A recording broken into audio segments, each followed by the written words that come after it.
I deal next with coherent and sound sectoral policies.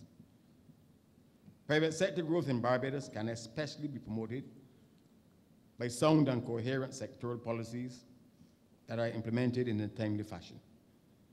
The absence of sound and coherent sectoral policies has been a major constraint on the activity in the two main export sectors, tourism and international business, which ought to drive recovery in Barbados. Government spends almost $2.5 billion a year in Barbados. The provision of financial resources to promote the development, to market, and to bring about institutional changes in our key export sectors should be treated as the chief priority of government budgeting. Yet, amazingly, the allocation of $12 million to the Barbados Invest Barbados has been reduced, and the Barbados Tourism Authority has been left to languish financially.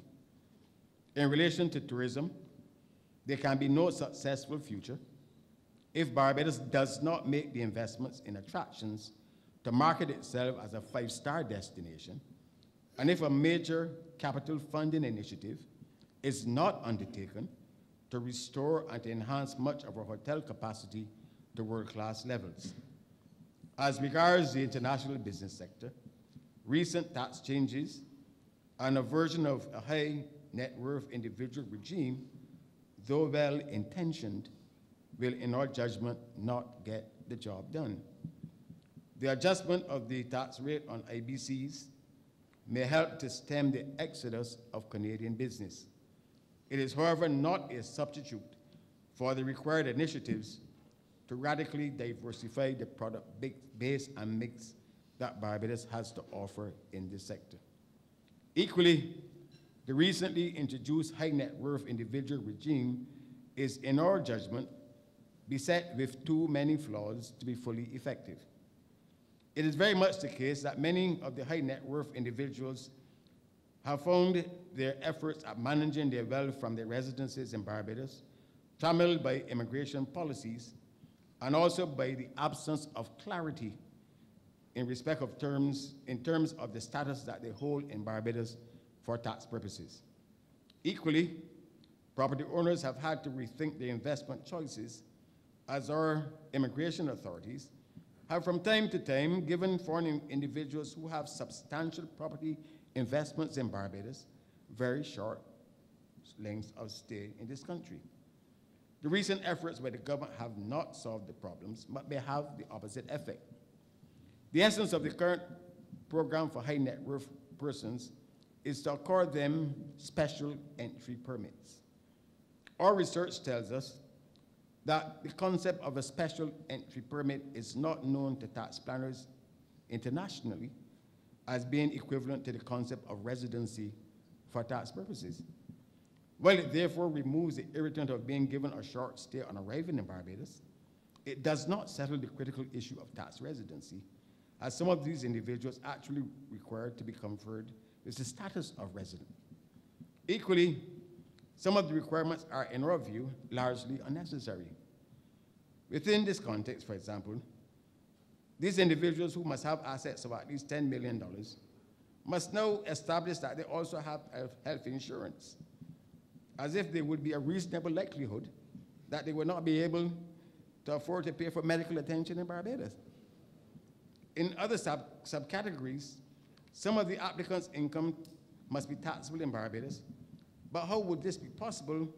How this would be possible is unclear, as a person on a special entry permit is not, without more, resident in Barbados for tax purposes.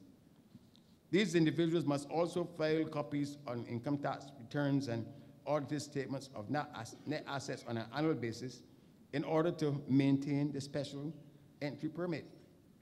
The system, as it's set out in the 2012 budget of the Minister of Finance, does not deal with the central issue and is altogether, in our judgment, too convoluted.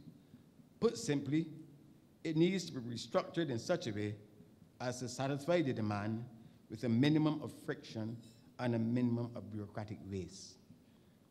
In relation to sectoral policies, The promotion of private sector-led growth also requires resolution of the issue which has confronted the private sector in this country, as to the balance that must be struck between measures to promote liberalization and those to provide protection to respective parts of the private sector.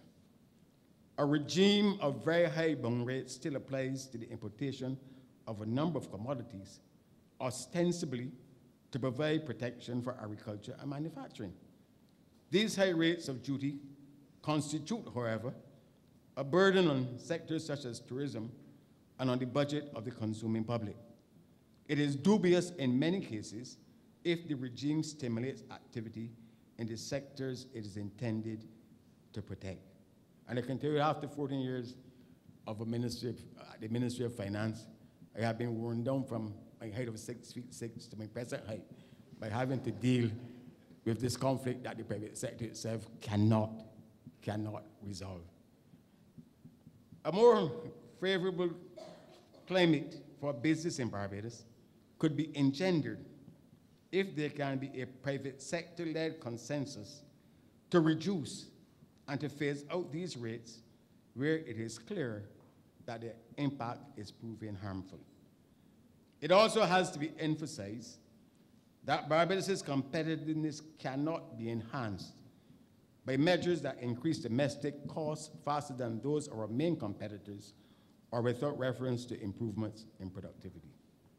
We have been at pains to point out that the energy pricing policies now in vogue, while they have greatly profited a state monopoly, are dysfunctional and need to be reversed. In addition, new legislative measures to improve conditions at the workplace, such as the intended amendment to the Holiday with Pay Act, must carefully and harmoniously balance the interests of labor and capital. Barbados must not put itself in a position where legislative changes intended to benefit workers merely result in creating conditions that generate more unemployment or put enterprises that are already beleaguered in a position where their financial conditions are even more undermined. So, Mr. Chamber of Commerce, even though you might not support us, I am going to support you today in your call to the Ministry of Labor to refrain from introducing changes in legislation that can increase costs to the private sector of this country by as much as 46%. It would be insane at this time. And let the word go forward that there is a partnership here.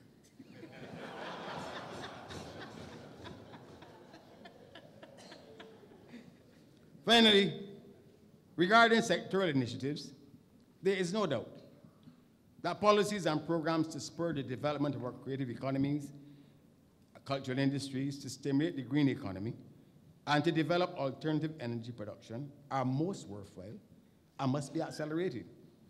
However, a framework for incorporating such programs as part of the diversification of the economies were elaborated in my presentation to Parliament in 2007. It is a great pity that they have been left to languish.